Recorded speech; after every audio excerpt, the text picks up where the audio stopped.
الحمد لله الذي هدانا سواء الطريق وجعل لنا التوفيق خير رفيق، والصلاة والسلام على من أرسله هدى وبالاهتداء حقيق ونورا به الاقتداء يليق، وعلى آله وأصحابه الذين سعدوا في مناهج الصدق بالتصديق وصعدوا في معرج الحق بالتحقيق. أما بعد، فاعوذ باللہ من الشیطان الرجیم، بسم اللہ الرحمن الرحیم۔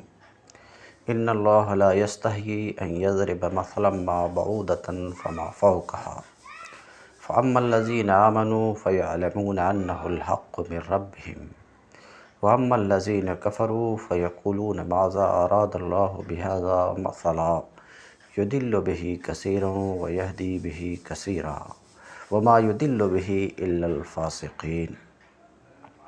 رب یسر ولا تعسر وتمم بالخیر۔ رب اشرح لی صدری ویسر لی امری واحلل عقدۃ من لسانی یفقہوا قولی۔ اللہم ارحمنا بالقرآن العظیم۔ باب العلم انواریہ ایجوکیشنل سوسائٹی و جامعہ انواریہ حیدرآباد انڈیا کے زیر اہتمام جلالین سورہ بقرہ کا درس بفضلہ تعالی قسط وار جاری ہے۔ آج کا درس آیت نمبر 26 سے شروع ہوتا ہے۔ ان اللہ لا یستحیی ان یضرب مثلا ما بعودۃ فما فوقها۔ ہاں، اللہ اس سے ہرگز نہیں شرماتا ہے۔ استحیا یستحیی، استحیا شرمانا۔ ہاں، اللہ اس سے ہرگز نہیں شرماتا کہ مچھر یا اس سے بھی حقیر تر کسی چیز کی مثال بیان کرے۔ بعودہ مچھر۔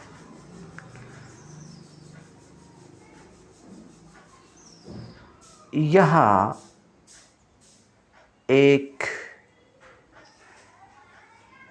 اعتراض کا ذکر کیے بغیر اس کا جواب دیا گیا ہے کہ قرآن میں متعدد مقامات پر توضیح مدعا کے لیے مکڑی، مکھی، مچھر وغیرہ کی جو تمثیلیں دی گئی ہیں، ان پر مخالفین کو اعتراض تھا کہ یہ کیسا کلام الہی ہے جس میں ایسی حقیر چیزوں کی تمثیلیں ہیں۔ وہ کہتے تھے اگر یہ خدا کا کلام ہوتا تو اس میں یہ فضولیات نہ ہوتیں۔ فَأَمَّا الَّذِينَ آمَنُوا فَيَعْلَمُونَ أَنَّهُ الْحَقُّ مِن رَّبِّهِمْ۔ جو لوگ حق بات کو قبول کرنے والے ہیں، اما الذین آمنوا، جو لوگ حق بات کو قبول کرنے والے ہیں وہ انہی تمثیلوں کو دیکھ کر جان لیتے ہیں کہ یہ حق ہے جو ان کے رب ہی کی طرف سے آیا ہے، من ربہم، جو ان کے رب ہی کی طرف سے آیا ہے۔ وَأَمَّا الَّذِينَ كَفَرُوا فَيَقُولُونَ، اور جو ماننے والے نہیں ہیں وہ انہیں سن کر کہنے لگتے ہیں کہ ایسی تمثیل سے اللہ کو کیا سروکار ہے۔ ماذا اراد اللہ بہذا مثلا یضل بہ کثیرا ویہدی بہ کثیرا۔ اس طرح اللہ ایک ہی بات سے بہتوں کو گمراہی میں مبتلا کر دیتا ہے اور بہتوں کو راہ راست دکھا دیتا ہے۔ یعنی جو لوگ بات کو سمجھنا نہیں چاہتے، حقیقت کی جستجو نہیں رکھتے، ان کی نگاہیں تو بس ظاہری الفاظ میں اٹک کر رہ جاتی ہیں، اور وہ ان چیزوں سے الٹے نتائج نکال کر حق سے اور زیادہ دور چلے جاتے ہیں، برعکس اس کے جو خود حقیقت کے طالب ہیں اور صحیح بصیرت رکھتے ہیں، ان کو انہی باتوں میں حکمت کے جوہر نظر آتے ہیں، اور ان کا دل گواہی دیتا ہے کہ ایسی حکیمانہ باتیں اللہ ہی کی طرف سے ہو سکتی ہیں۔ وَمَا يُضِلُّ بِهِ إِلَّا الْفَاسِقِينَ، اور گمراہی میں وہ انہی کو مبتلا کرتا ہے جو فاسق ہیں، جن میں یہ صفات پائے جاتے ہیں۔ یہ تو آیت کا ترجمہ تھا اور مختصر بہت شارٹ تفسیر تھی۔ اب ہم دیکھتے ہیں کہ مصنف کیا کچھ گفتگو کرتے ہیں، تو کہتے ہیں وَنَزَلَ رَدًّا لِقَوْلِ الْيَهُودِ لَمَّا ضَرَبَ اللَّهُ الْمَثَلَ بِالذُّبَابِ فِي قَوْلِهِ تَعَالَى وَإِنْ يَسْلُبْهُمُ الذُّبَابُ شَيْئًا وَالْعَنكَبُوتُ فِي قَوْلِهِ تَعَالَى كَمَثَلِ الْعَنكَبُوتِ مَا أَرَادَ اللَّهُ بِذِكْرِ هَٰذِهِ الْأَشْيَاءِ الْخَصِيصَةِ إِنَّ اللَّهَ لَا يَسْتَحْيِي أَن يَضْرِبَ۔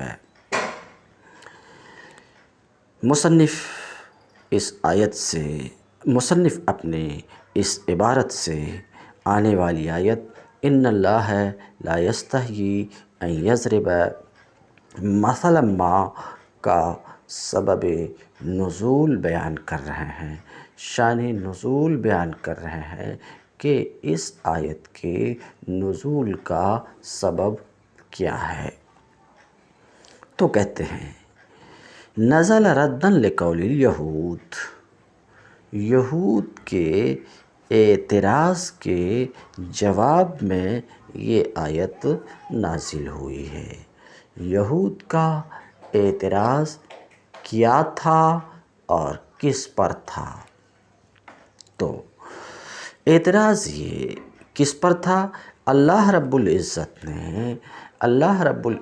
نے اپنی کتاب میں کئی جگہ مکھی، مچھر، مکڑی کی تمثیلیں بیان کی ہیں، تو جن آیات میں یہ تمثیلیں بیان کی ان آیات پر اعتراض تھا، ان آیات پر ان کو اعتراض تھا، بات سمجھ رہے ہیں؟ ان آیات پر اعتراض تھا۔ مثلاً اللہ رب العزت کا فرمان کتاب میں ان یسلبہم الذباب شیئا، اگر مکھی بھی ان سے کسی چیز کو چھین لے تو ان میں واپس لینے کی طاقت نہیں ہے، ضعف الطالب والمطلوب۔ یہ آیت جس میں مکھی کے ذریعے سے کمزوری بیان کی گئی ہے ان کے بتوں کی، معبودوں کی، اسی طریقے سے ایک دوسری آیت میں ہے کمثل العنکبوت، عنکبوت مکڑی۔ تو اللہ رب العزت نے مثال بیان کی ذباب کے ذریعے سے، عنکبوت کے ذریعے سے، جن آیات میں، ان آیات میں یہود کو اعتراض تھا۔ اعتراض کا حاصل یہ کہ یہ کیسی کتاب الہی ہے جس میں ایسی حقیر چیزوں کا ذکر ہے؟ کیا اللہ رب العزت ایسی حقیر چیزوں کو بھی ذکر فرما سکتا ہے؟ یہ اعتراض تھا یہود کو، اس اعتراض کا ان اللہ لا یستحیی میں جواب۔ پھر سے سنیے نزل ردًا لقول الیہود، آنے والی آیت یہود کے اعتراض کے جواب میں نازل ہوئی کہ جب اللہ رب العزت نے مثال بیان کی ذباب سے اپنے قول وَإِن يَسْلُبْهُمُ الذُّبَابُ شَيْئًا میں، اور عنکبوت سے مثال بیان کی اپنے قول کمثل العنکبوت میں، اس پر یہودیوں نے کہا ان گھٹیا چیزوں کے ذکر سے اللہ کو کیا سروکار، یعنی اللہ ایسی گھٹیا چیزوں کو ذکر نہیں فرما سکتا، تو اس کا مطلب یہ ہے کہ یہ اللہ کی کتاب نہیں ہے۔ یہ اعتراض یہودیوں کا تھا ان آیات پر اور ان آیات میں آنے والے کچھ الفاظ پر۔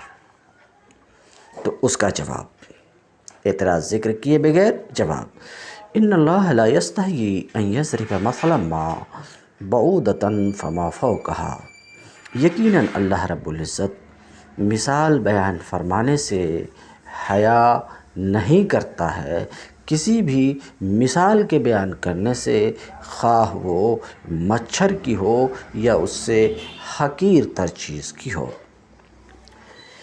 ان یضرب ان یجعل، ضرب یضرب واقع کرنا، ان یضرب مثلا کوئی کسی مثال کو واقع کرے، کسی مثال کو بیان فرمائے۔ کہتے ہیں مفعول الاول سے مثل کا اعراب بیان کر رہے ہیں کہ مثل کو نصب اس لیے ہے کہ یہ یضرب کا پہلا مفعول ہے، پہلا مفعول ہے، تو اسی سے آپ سمجھ رہے ہوں گے کہ اس کا دوسرا مفعول بھی ہے۔ ما ان یضرب مثلا ما میں دو احتمال ذکر کر رہے ہیں۔ نمبر 2 پر یہ ما زائدہ ہے، نمبر 1 یہ ما موصوفہ ہے، یہ ما موصوفہ ہے جس کی صفت ما بعد یعنی بعودۃ فما فوقہا، یہ اس کی صفت ہے۔ تو ظاہر سی بات ہے جب ما موصوفہ ہے اور ما بعد اس کی صفت ہے تو موصوف اپنی صفت کے ساتھ مل کر یعنی ما بعودۃ فما فوقہا سے مل کر دوسرا مفعول ہے کس کا؟ یضرب کا۔ کہتے ہیں ما نکرہ موصوفہ ہے، اپنے ما بعد کے ساتھ مل کر یعنی بعودۃ فما فوقہا، ما بعد سے مل کر دوسرا مفعول ہے۔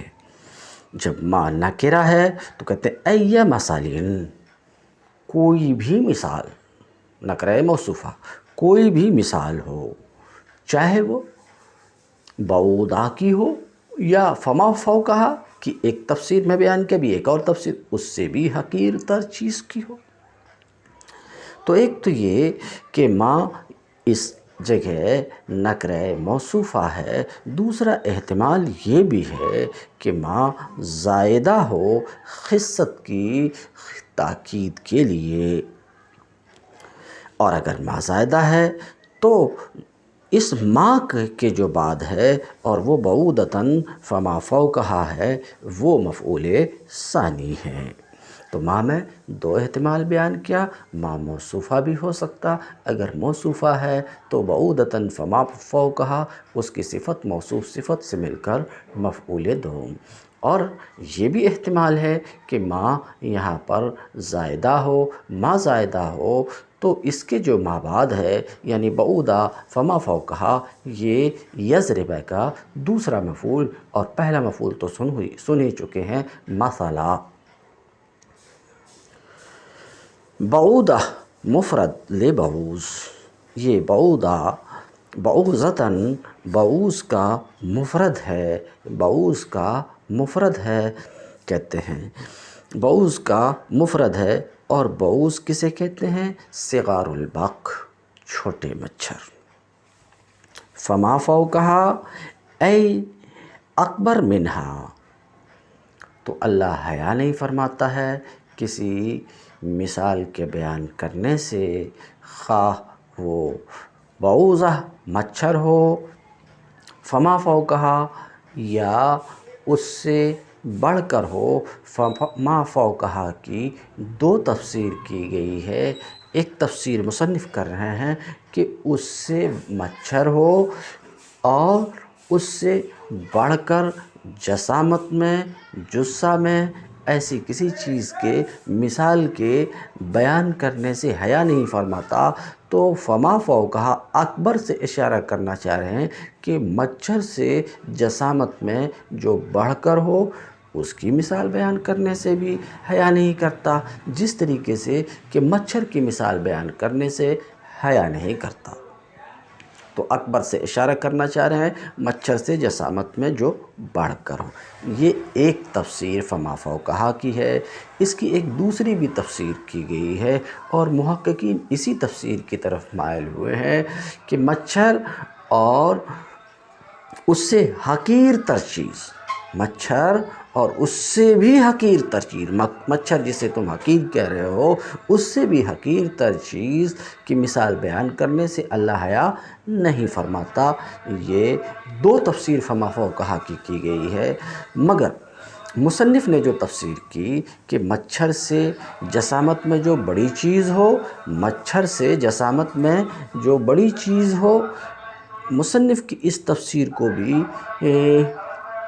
اس پر محمول کیا جا سکتا جس کی طرف محققین مائل ہوئے کہ حقارت میں مچھر سے بھی جو بڑی ہو اس کی تفصیل سے بھی اللہ حیا نہیں فرماتا۔ تو پھر ایک ہی تفسیر رہی، دو تفسیر نہیں ہوئی اگر اکبر کو بھی اس پر محمول کیا جائے۔ اے لا یترکو بیانہ لما فیہ من الحکم، یعنی اللہ مثال کے بیان کو ترک نہیں فرماتا ہے، اس لیے کہ اس میں حکمتیں ہیں، اسرار ہیں، رموز ہیں۔ اس تفسیر سے مصنف کی غرض ایک اعتراض کا جواب دینا ہے۔ اعتراض یہ ہے کہ آیت میں استحیاء، حیا کا لفظ آیا ہے اور حیا میں تغیر ہوتا ہے، تبدیلی ہوتی ہے، اور اللہ رب العزت تغیر و تبدیلی سے پاک ہے۔ تغیر و تبدیلی اللہ کی جناب میں محال ہے۔ کیوں؟ اس لیے کہ حیا انسان کے اس اعتدالی خلق کو کہتے ہیں جس میں بدنامی اور برائی کے خوف سے نفس میں تغیر ہوتا ہے۔ تو حیا میں تغیر ہوتا ہے اور اللہ رب العزت اس سے پاک ہے اللہ رب العزت۔ تو اللہ کی جناب میں، اللہ کی بارگاہ میں یہ حیا محال ہے، تو تعویل ضروری ہے۔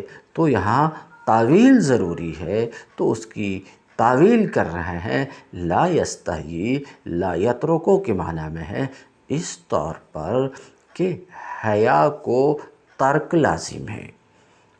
جب کسی چیز سے آدمی حیا کرتا ہے تو اسے ترک کرتا ہے، تو حیا کو ترک لازم ہے۔ تو لا یستحیی کا لفظ اپنے لازمی معنی میں ہے، لازمی معنی میں ہے، مطابقی معنی میں یہاں نہیں ہے۔ تو ان اللہ لا یستحیی اے لا یترکو، اللہ مثال کے بیان کو ترک نہیں فرماتا ہے۔ یہ اے لا یترکو بیانہ، بیان مثال کو ترک نہیں فرماتا، اس لیے کہ اس میں حکمتیں ہیں، اسرار ہیں، رموز ہیں۔ اب جو حکمتیں ہیں اس کا بیان فَأَمَّا الَّذِينَ آمَنُوا فَيَعْلَمُونَ أَنَّهُ الْحَقُّ،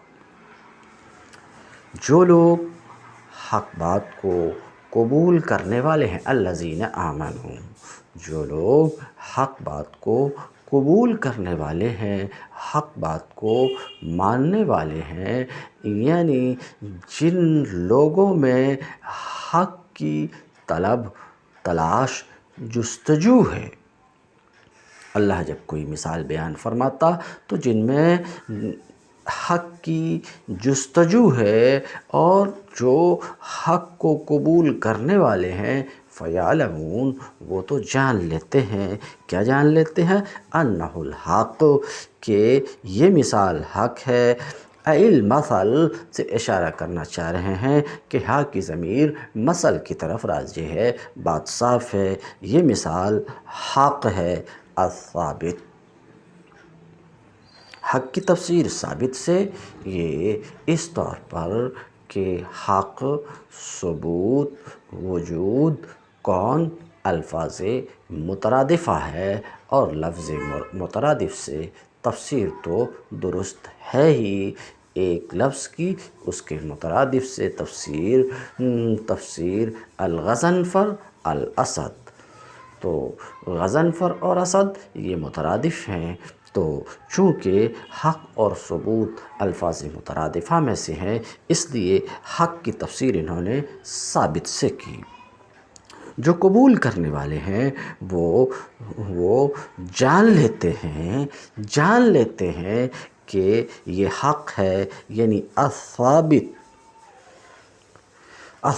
الواقع حق ہے، اپنی جگہ ہے، یعنی یہ مثال برمحل ہے، بے محل نہیں ہے۔ من ربہم یہ مثال ان کے، یہ تمثیل ان کے رب کی طرف سے ہی آئی ہے۔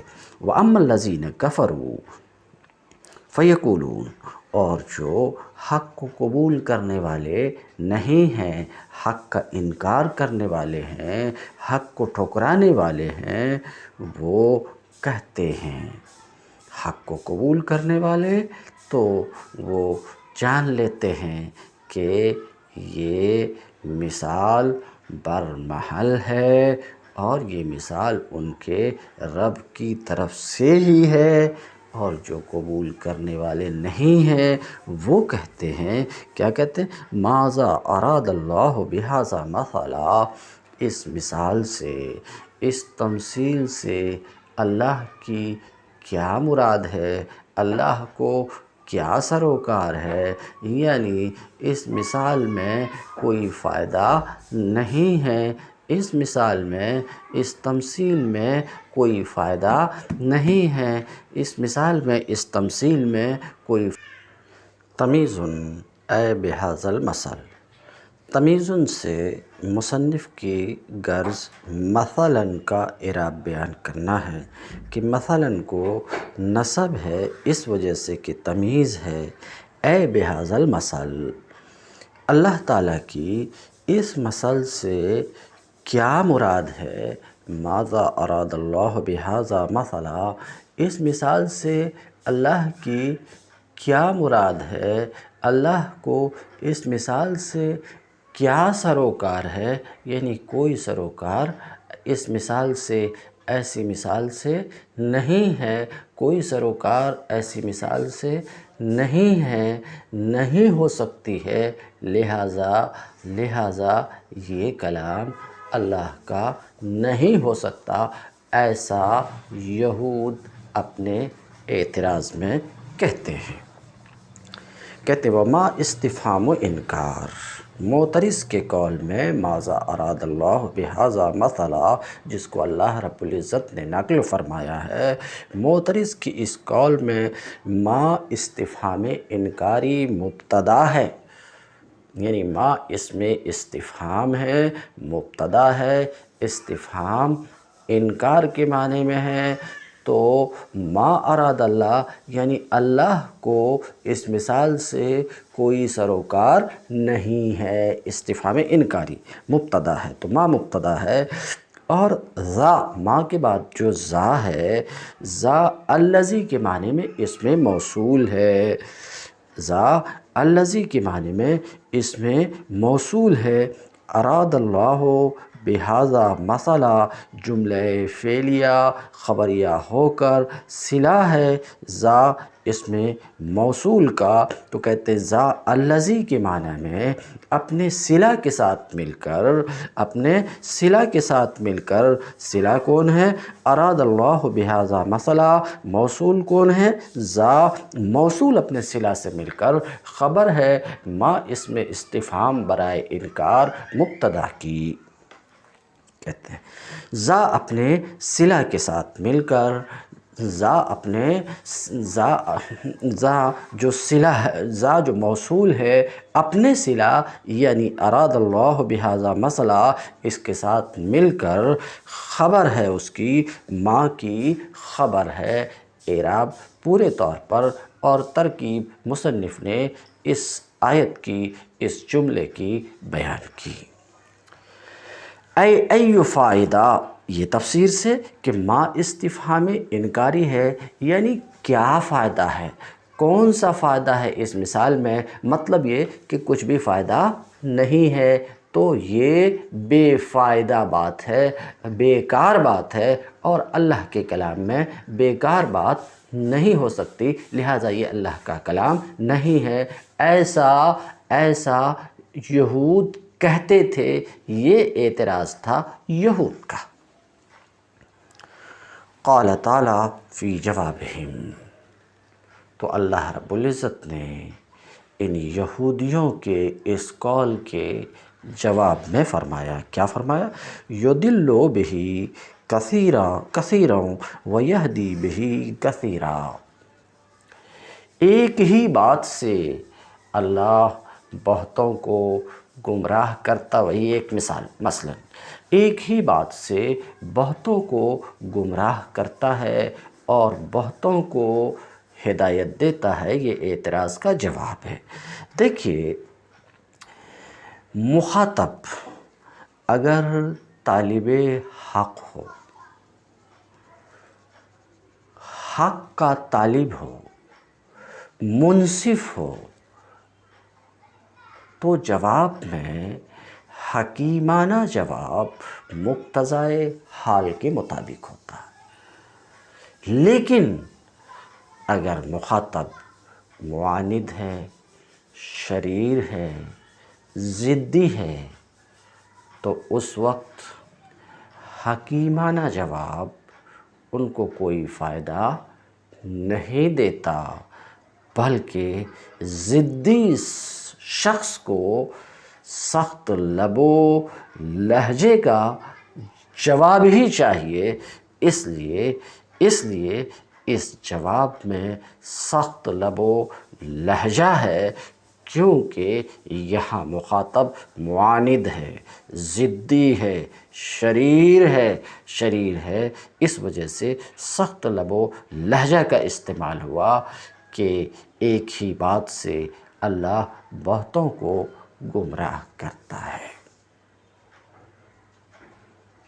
نظر کیجیے، قال تعالی فی جوابہم، اللہ رب العزت نے ان کے جواب میں فرمایا، یضل بہ، اے بہذا المثل، اس تفسیر سے اشارہ کرنا چاہ رہے ہیں کہ ہا کی ضمیر مثل کی طرف، بہذا مثلا مثل کی طرف پلٹ رہی ہے، یعنی اس مثل سے اللہ بہتوں کو گمراہ کرتا ہے، حق سے گمراہ کرتا ہے، محروم کرتا ہے، حق سے محروم کرتا کیوں؟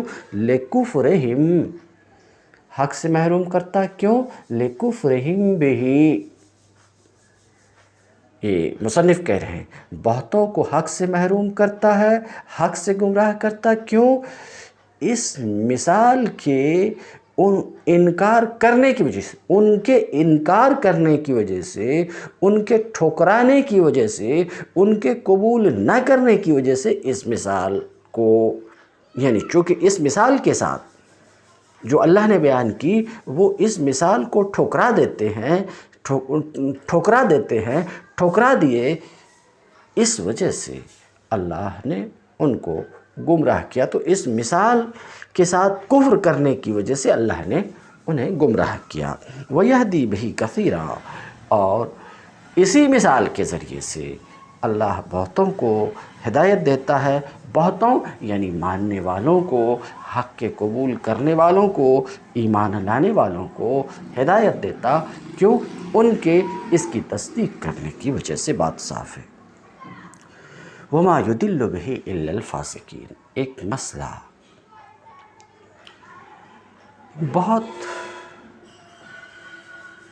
زور و شور سے یہ بات اٹھتی ہے کہ اللہ گمراہ کرتا ہے، جیسا کہ یضل کا لفظ یضل بہ کثیرا، اضلال کی اللہ تبارک تعالیٰ کی طرف اسناد و نسبت ہے۔ اللہ بہتوں کو گمراہ کرتا، اور یہ اسناد حقیقی بھی ہے۔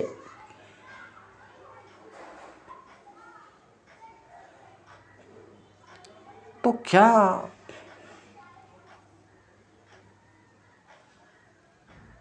اللہ رب العزت گمراہ کرنے والا ہے اپنے بندوں کو؟ ایک سوال ہم اسے سمجھنا چاہ رہے ہیں۔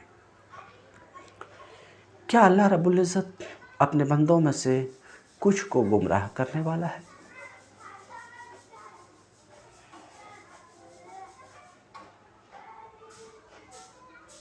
یہ ایک سوال،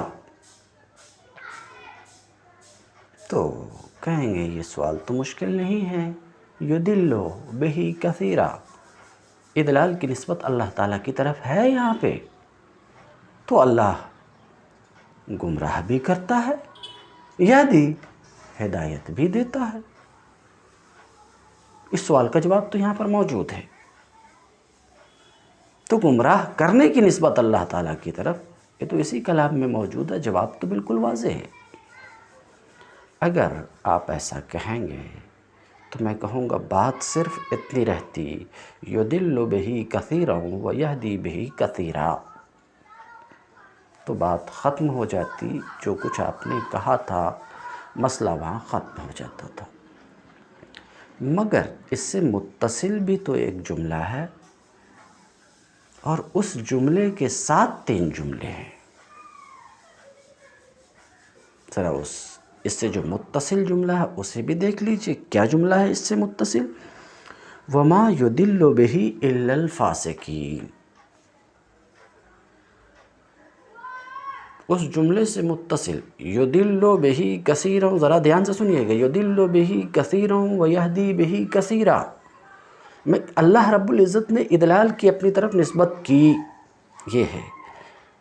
اب بات وہیں تک رہتی تو جو آپ نے جواب دیا تھا بات ختم ہو جاتی، مگر یضل بہ کثیرا ویہدی بہ کثیرا سے متصل یہ جملہ ہے، وما یضل،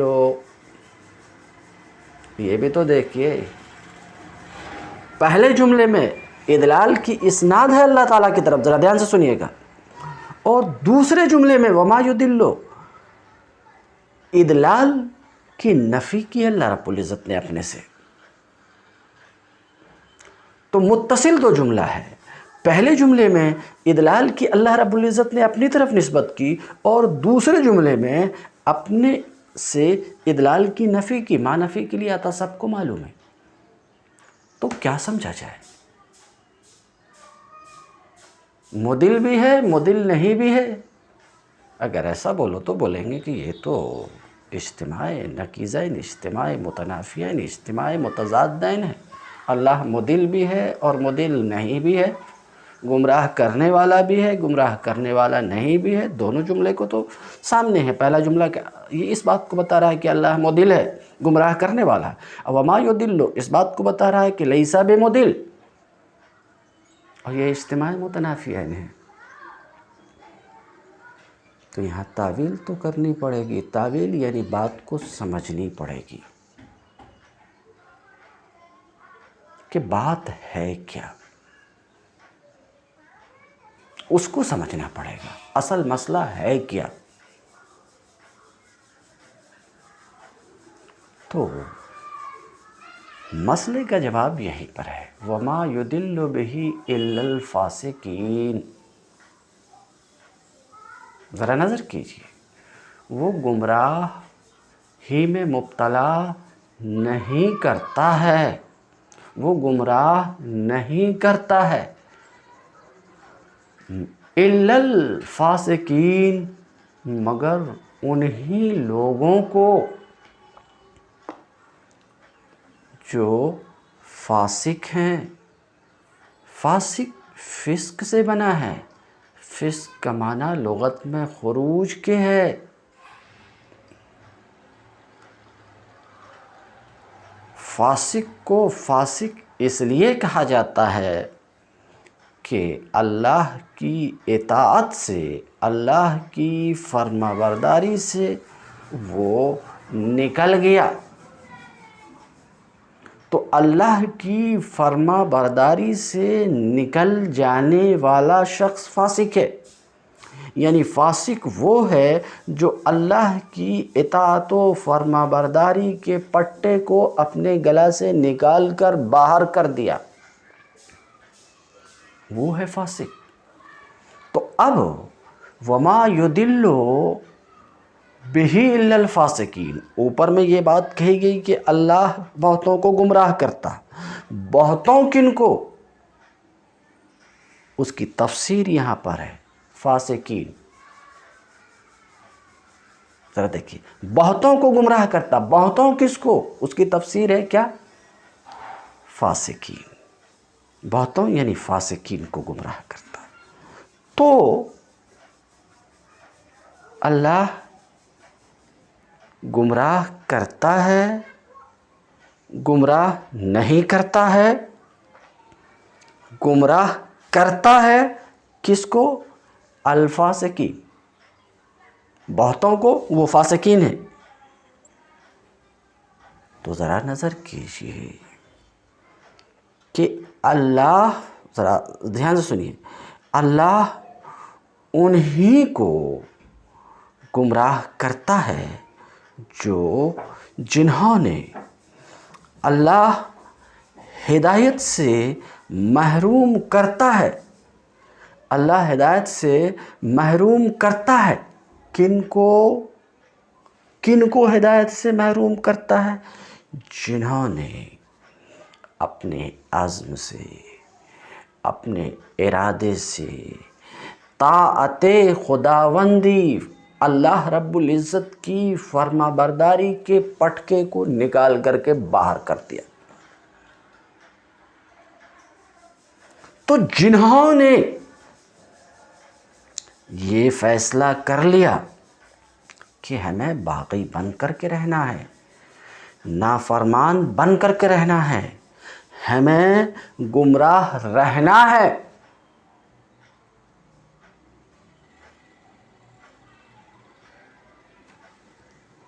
جنہوں نے یہ فیصلہ کر لیا ہے، ذرا بات سمجھیے، جنہوں نے اپنے لیے یہ فیصلہ کر لیا ہے کہ ہمیں دال بن کر کے رہنا ہے، فاسق بن کر کے رہنا ہے، نافرمان بن کر کے رہنا ہے، خدا کا باغی بن کر کے رہنا ہے، ایسوں کو یضل بہ کثیرا، ایسوں کو وہ گمراہ کرتا۔ ایسوں کو گمراہ کرنا پھر ہے کیا؟ وہ تو گمراہ ہو ہی گئے اپنی اس فعل کی وجہ سے۔ ذرا بات سمجھیے، بغاوت کی وجہ سے گمراہ ہو ہی گئے، تو پھر گمراہ کرنا کیا ہے؟ گمراہ کرنا یہی ہے کہ جب انہوں نے گمراہی پر رہنے کا فیصلہ کر لیا، فاسقوں نے فسق پر قائم رہنے کا عزم و مصمم کر لیا، تو اللہ رب العزت ان کو اسی حال پر چھوڑ دیتا ہے۔ تو اللہ رب العزت کا ان کو اسی حال پر چھوڑ دینا، ان کو ان کے فیصلے پر رہنے دینا، یا زیادہ سے زیادہ جو فیصلہ انہوں نے کیا اسی فیصلے پر مہر لگا دینا کہ تمہارا اپنا جو فیصلہ ہے اسے ہم اوکے کرتے ہیں، اپنی طرف سے ہم تمہیں مجبور نہیں کرتے فیصلہ کے بدلنے پر۔ یہ ہے ادلال اللہ کا معنی یہ ہے، ادلال اللہ کا معنی، ورنہ پھر بات اور دراز ہوگی۔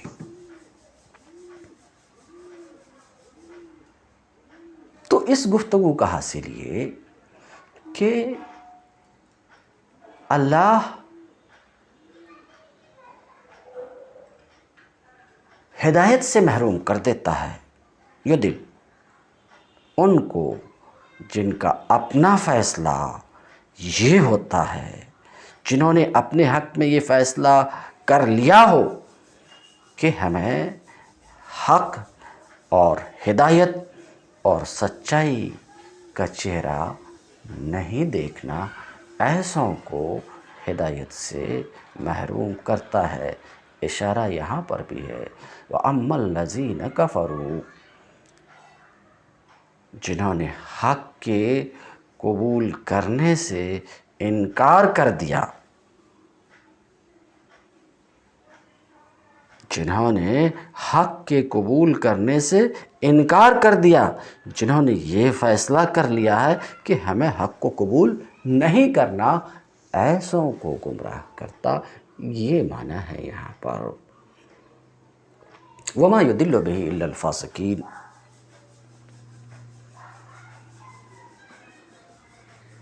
وَمَا يُضِلُّ بِهِ إِلَّا الْفَاسِقِينَ، اور اللہ اس کے ذریعے سے گمراہ نہیں کرتا ہے مگر فاسقوں کو۔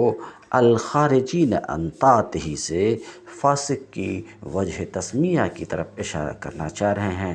فاسق کا معنی فرما برداری سے نکلنے والا، فاسق کو فاسق اس لیے کہا جاتا ہے کہ اللہ کی اطاعت سے وہ نکل گیا ہے۔ الخارجین عن طاعتہ، وہ گمراہ نہیں کرتا ہے مگر فاسقوں کو۔ الذین نعت، الذین نعت کیا کہنا چاہ رہے ہیں؟ کہنا کیا چاہ رہے ہیں کہ الذین یہ فاسقین کی صفت ہے۔ الذین فاسقین کی صفت، ان فاسقوں کو گمراہ کرتا جو ایسے ہیں ایسے ہیں ایسے ہیں۔ تو کہتے ہیں الذین نعت ہے، یعنی الذین اسم موصول، ینقضون عہد اللہ من بعد میثاقہ، جملہ فعلیہ خبریہ ہو کر معطوف علیہ، وَيَقْطَعُونَ واو حرف عطف، یقطعون ما امر اللہ بہ ان یوصل جملہ فعلیہ خبریہ ہو کر معطوف، وَيُفْسِدُونَ واو حرف عطف، یفسدون فی الارض جملہ فعلیہ خبریہ ہو کر معطوف، معطوف علیہ جو ینقضون عہد اللہ ہے، معطوف علیہ اپنے دونوں معطوفات سے مل کر، صلہ الذین اسم موصول کا، موصول اپنے صلہ سے مل کر، نعتن صفت فاسقین موصوف کی، یہ کہنا چاہ رہے ہیں۔ تو الذین نعتن، الذین یہ صفت ہے فاسقین کی، تو گمراہ نہیں کرتا مگر ان فاسقوں کو جو اللہ کے عہد کو توڑتے ہیں، اسے من بعد میثاقہ، اسے مضبوط باندھنے کے بعد، آگے جائیں گے، اللہ کے عہد کو توڑتے ہیں اسے عہد کو پختہ کرنے کے بعد، اس کی تفسیر کر رہے ہیں۔ عہد، دیکھیے میں عہد کے بارے میں گفتگو کرتا، مفسر جو کہہ رہے ہیں وہاں میں آؤں گا ذرا سا بعد میں، اپنی طرف سے تھوڑی سی گفتگو۔ بادشاہ اپنے ملازموں اور رعایا کے نام جو فرمان یا ہدایات جاری کرتا ہے، ان کو عربی محاورے میں عہد سے تعبیر کیا جاتا ہے، کیونکہ ان کی تعمیل رعایا پر واجب ہوتی ہے۔ یہاں عہد کا لفظ بقول بعض مفسرین کے اسی معنی میں استعمال ہوا ہے۔ اللہ کے عہد سے مراد اس کا وہ مستقل فرمان ہے جس کی روح سے تمام نوع انسانی صرف اسی کی بندگی، اطاعت اور پرستش کرنے پر مامور ہے۔ مضبوط باندھ لینے کے بعد سے اشارہ اس طرف ہے کہ آدم کی تخلیق کے وقت تمام نوع انسانی سے اس فرمان کی پابندی کا اقرار لے لیا گیا تھا۔ اب دیکھتے ہیں کہ مصنف کیا گفتگو کرتے ہیں۔ جو اللہ کے عہد کو ما عہدہ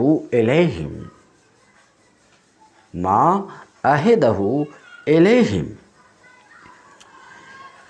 مصنف نے یہاں عہد جو مصدر ہے اس کی تفسیر ما عہدہ الیہم اسم مفعول سے کی، یعنی عہد معہود کے معنی میں ہے۔ عہد یہاں پر کس کے معنی میں؟ جیسے خلق، مخلوق کے معنی میں۔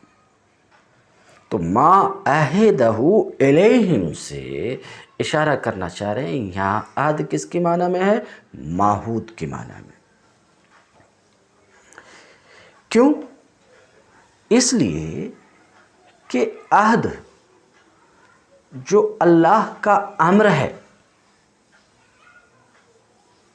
عہد جو اللہ کا امر ہے، کیا؟ نبی پر ایمان لانے کا امر، وہ تو برقرار ہے، وہ تو ٹوٹا نہیں ہے۔ تو عہد اللہ کا امر نبی پر ایمان لانے کا وہ برقرار ہے، معہود کو توڑا ہے انہوں نے۔ یہ اس بات کی طرف مصنف اشارہ کرنا چاہ رہے ہیں ما عہدہ الیہم سے۔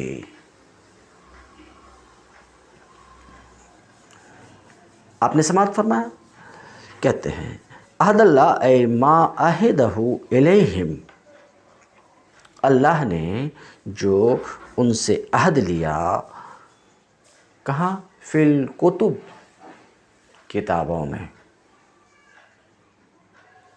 قرآن میں، تورات میں، زبور میں، انجیل میں اور دیگر صحف میں۔ کس بات کا عہد لیا؟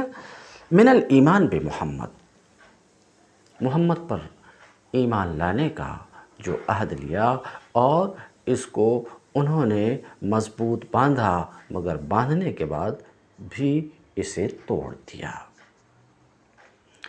بعض مفسر نے عہد کی تفسیر کرتے ہوئے یہ کہا کہ عہد سے مراد عام لیا جائے گا،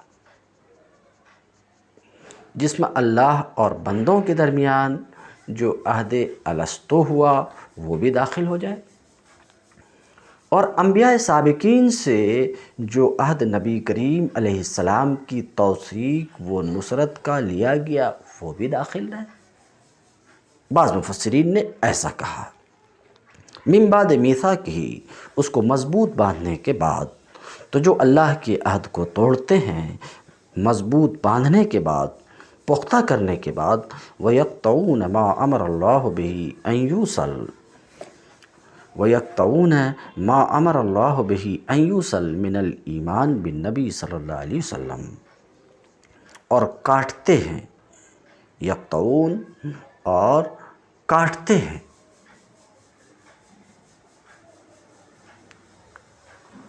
کیا کاٹتے ہیں؟ جس کو کاٹتے ہیں، اس کو، جس کو جوڑنے کا، وَيَقْطَعُونَ يَنْقُضُونَ عَهْدَ اللَّهِ، اللہ کے عہد کو توڑتے ہیں، وہ فاسق جو اللہ کے عہد کو توڑتے ہیں اور کاٹتے ہیں اس رشتے کو، کاٹتے ہیں اس چیز کو جس کے جوڑنے کا اللہ نے حکم دیا۔ کس بات کا اللہ نے حکم دیا؟ یعنی نبی پر ایمان لانے کا حکم دیا اور رحم وغیرہ کا حکم دیا، اسے وہ کاٹتے ہیں۔ کہتے ہیں وَأَن بدل من ضمیر بہی، ان یوصل میں، ان یہ بہی میں ہا کی ضمیر سے بدل ہے، ما امر اللہ بہی ان یوصل، اے ما امر اللہ بے وصل ہی، اللہ نے جس کے جوڑنے کا حکم دیا تھا، اس بات کی طرف اشارہ کرنا چاہ رہے ہیں اللہ نے جس کے جوڑنے کا حکم دیا تھا، تو کہتے ہیں ان بدل ہے بہی کی ضمیر سے، وَيُفْسِدُونَ فِي الْأَرْضِ اور زمین میں، یفسدون فی الارض اور زمین میں فساد پھیلاتے ہیں، کس کے ذریعے سے؟ معاصی کے ذریعے سے، والتعویق علی الایمان اور ایمان سے روکنے کے ذریعے سے، اولئک ہم الخاسرون یہی لوگ، اولئک ہم الخاسرون کہتے ہیں یہی حقیقت میں یہی لوگ نقصان اٹھانے والے ہیں۔ کیف تکفرون باللہ وکنتم امواتا فاحیاکم ثم یمیتکم ثم یحییکم ثم الیہ ترجعون۔ تم اللہ کے ساتھ کفر کا رویہ کیسے اختیار کرتے ہو، حالانکہ تم بے جان تھے، اس نے تم کو زندگی عطا کی، پھر وہی تمہاری جان سلب کرے گا، پھر وہی تمہیں دوبارہ زندگی عطا کرے گا، پھر اسی کی طرف تمہیں پلٹ کر جانا ہے۔ کہتے ہیں کیف تکفرون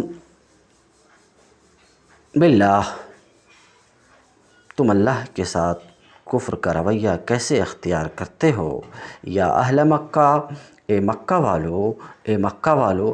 اس تفسیر، یہ جو تفسیر کر رہے ہیں، اس تفسیر کی وجہ یہ ہے کہ یا ایھا الناس میں انہوں نے کہا تھا کہ یہاں ناس سے مراد اہل مکہ ہیں، کیونکہ قرآن میں ناس عام طور سے جو آیا ہے اس سے مراد اہل مکہ ہے، یعنی جہاں بھی یا ایھا الناس سے خطاب ہے وہاں اہل مکہ مراد ہیں۔ اس وجہ سے یہاں پر بھی تکفرون کیا مخاطب انہوں اہل مکہ کو قرار دے رہے ہیں، مگر بہتر یہ ہے، یہ چونکہ قاعدہ کلیہ نہیں ہے کہ قرآن میں جہاں کہیں ناس کا لفظ ہے وہاں اس سے مراد وہاں مخاطب اہل مکہ ہی ہیں، ناس سے مراد اہل مکہ ہی ہے، تو بہتر یہ ہے یہاں پر کہ اسے عام رکھا جائے، اسے عام رکھا جائے، اہل مکہ کے ساتھ یہ خاص نہیں ہے، اور کوئی ایسا لفظ بھی نہیں ہے یہاں پر جو ناس کو یا کیف تکفرون کو اہل مکہ کے ساتھ خاص کرے۔ کیف تکفرون، کوئی بھی جو ایسا ہے جو حق کا انکار کرنے والا ہے، حق کا انکار کرنے والا، وہ سب اس میں داخل ہوں گے، خواہ وہ مکہ کے ہوں یا کہیں کے ہوں۔ بہرحال کیف تکفرون، تم اللہ کے ساتھ کفر کا رویہ کیسے اختیار کرتے ہو، یعنی اے اہل مکہ، بین سطور میں کہا جا رہا بہتر یہ ہے کہ اسے عام رکھا جائے، مکہ اور غیر مکہ سب کے کافر، سب جگہ کے کافر اس میں داخل رہیں۔ تم اللہ کے ساتھ کفر کا رویہ کیسے اختیار کرتے ہو، وقت کنتم امواتا، حالانکہ تم بے جان تھے، یعنی باپوں کے صلبوں میں نطفے تھے، فاحیاکم، پھر اس نے تم کو زندگی عطا کی، کہاں میں؟ ماں کے رحم میں، اور دنیا میں بنفخ روح پھونک کر، بنفخ روح کا تعلق ارحام سے ہے، دنیا سے نہیں ہے۔ والاستفہام کیف تکفرون میں جو استفہام ہے یہ استفہام تعجب کے لیے ہے، یعنی حیرت انگیز ہے ان کا کفر، قابل تعجب ہے ان کا کفر، مخاطب کے اعتبار سے تعجب ہے، قابل تعجب ہے ان کا کفر، برہان کے قائم ہونے کے باوجود، دلیل کے قائم ہونے کے باوجود، دلیل کے قائم ہو جانے کے باوجود ان کا کفر حیرت و تعجب کے لائق ہے۔ تو یہاں پر استفہام تعجب کے لیے ہے اور توبیخ کے لیے ہے، زجر و توبیخ کے لیے۔ ثم یمیتکم، پھر وہی تمہاری جان سلب کرے گا، کب؟ تمہارے اقامت کی مدت کے قیام کے وقت، اقامت کی مدت کے قیام کے وقت۔ ثم یحییکم بالبعث، پھر وہی تمہیں دوبارہ زندگی عطا کرے گا بعث کے ذریعے سے۔ ثم الیہ ترجعون، پھر اسی کی طرف تمہیں پلٹ کر جانا ہے، یعنی بعث کے بعد تمہیں پلٹایا جائے گا، فیجازیکم بِاعمالکم، تو وہ تم کو تمہارے اعمال کا بدلہ عطا فرمائے گا۔ وقال تعالیٰ دلیلاً علی البعث، اور اللہ رب العزت نے بعث کی دلیل کے طور پر کہا، جبکہ کافروں نے بعث کا انکار کیا۔ هو الذی خلق لکم ما فی الارض جمیعا، وہی تو ہے جس نے تمہارے لیے زمین کی ساری چیز پیدا کی۔ هو الذی خلق لکم ما فی الارض جمیعا، وہی تو ہے جس نے زمین کی ساری چیز تمہارے لیے پیدا کیا۔ ای الارض وما فیہا، یعنی زمین اور زمین کی ساری چیز کو تمہارے لیے پیدا کیا، لتنتفعوا بہ، تاکہ تم اس سے فائدہ اٹھاؤ۔ اشارہ کرنا چاہ رہے ہیں لکم میں لام انتفاع کے لیے ہے، فائدہ اٹھاؤ۔ وتعتبروا، اور اعتبار کرو، عبرت حاصل کرو۔ ثم استوى الی السماء فسواہن، پھر ثم استوى یعنی زمین کے پیدا کرنے کے بعد، ثم کا مطلب یہ ہے پھر زمین کے پیدا کرنے کے بعد، قصد استوى الی السماء اے قصد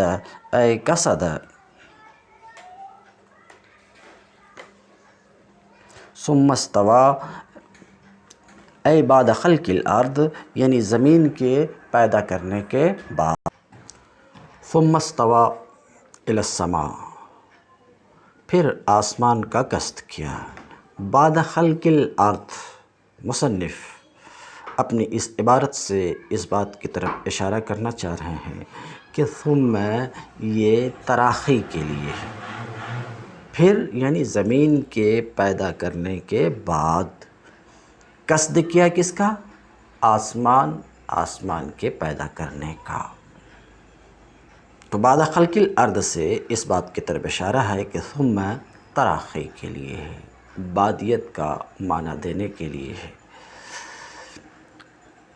تو اللہ رب العزت کا یہ قول ثم استوى الی السماء، یہ منافی نہیں ہے اللہ تعالیٰ کے قول والارض بعد ذلک دحاہا، آسمان کے بنانے کے بعد زمین کو پھیلایا۔ تو یہ منافی نہیں ہے اللہ تعالیٰ کے قول والارض بعد ذلک دحاہا کے، کیونکہ دحو متأخر ہے۔ حضرت عبداللہ ابن عباس سے ایسا ہی مروی ہے۔ اے قصد، استوا کی تفسیر قصد سے مصنف کر رہے ہیں۔ وجہ یہ ہے کہ استوا حقیقتاً اعتدال اور استقامت کا نام ہے، اور اللہ رب العزت کی شان میں یہ محال ہے، تو ضروری ہے اس میں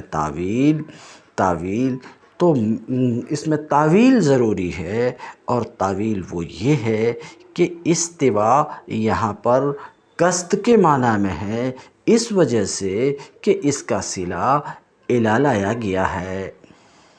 تو زمین کے بنانے کے بعد آسمان کا قصد کیا، آسمان کے بنانے کا قصد کیا، آسمان فسواہن سبع سماوات، تو آسمان کو 7 بنایا، یعنی 7 آسمان بنایا۔ فسواہن، الضمیر ایک شبہ کا یہاں پر بھی جواب، فسواہن ان کو، ہن کی جو ضمیر ہے، اس ضمیر کا مرجع کون ہے، یہ ضمیر کس کی طرف پلٹ رہی ہے؟ تو مصنف وضاحت کرتے ہیں یہ ضمیر سما کی طرف پلٹ رہی، مگر اس پر اشکال یہ کہ سما مفرد ہے اور ہن کی ضمیر جمع ہے، تو ضمیر اور مرجع میں مطابقت نہیں۔ اس کا جواب لأنہا فی معنی الجمع العائلہ الیہ سے دے رہے ہیں۔ حاصل یہ کہ ہن کی ضمیر سما کی طرف پلٹ رہی ہے اور سما کا لفظ مفرد ہے تو ضمیر اور مرجع میں آپ یہ کہہ رہے ہیں کہ مطابقت نہیں ہے۔ جواب یہ کہ ضمیر جو جمع لائی گئی ما یعول کے اعتبار سے، ما یعول کا مطلب یہ کہ قصد کیا آسمان کی طرف، تو آسمان کو ساتھ بنایا یعنی پیدا کرنے کے بعد، بنانے کے بعد یہ آسمان کتنے ہیں؟ 7 ہیں اور وہ جمع ہیں۔ تو ما یعول کے اعتبار سے یہ سما جو بننے والے تھے، ما یکون کے اعتبار سے کہ یہ خلق بنانے کے بعد یہ 7 ہونے والے تھے اور 7 ہیں، تو ما یعول کے اعتبار سے یہاں پر ہن کی ضمیر کو جمع لایا۔ کہتے ہیں ضمیر یہ سما کی طرف پلٹ رہی، ہن کی ضمیر سما کی طرف۔ ٹھیک ہے، سما مفرد ہے اور ضمیر جمع ہے، مگر یہ جمع کے معنی میں ہے ما یعول کے اعتبار سے۔ بات ختم ہو چکی۔ اس سوال کا جواب دے دیا گیا کہ ہن کی ضمیر کا مرجع سما کیسے ہو سکتا؟ تو ما یعول کے اعتبار سے کہ بن کر کے چونکہ اسے 7 ہونا اور وہ جمع ہے۔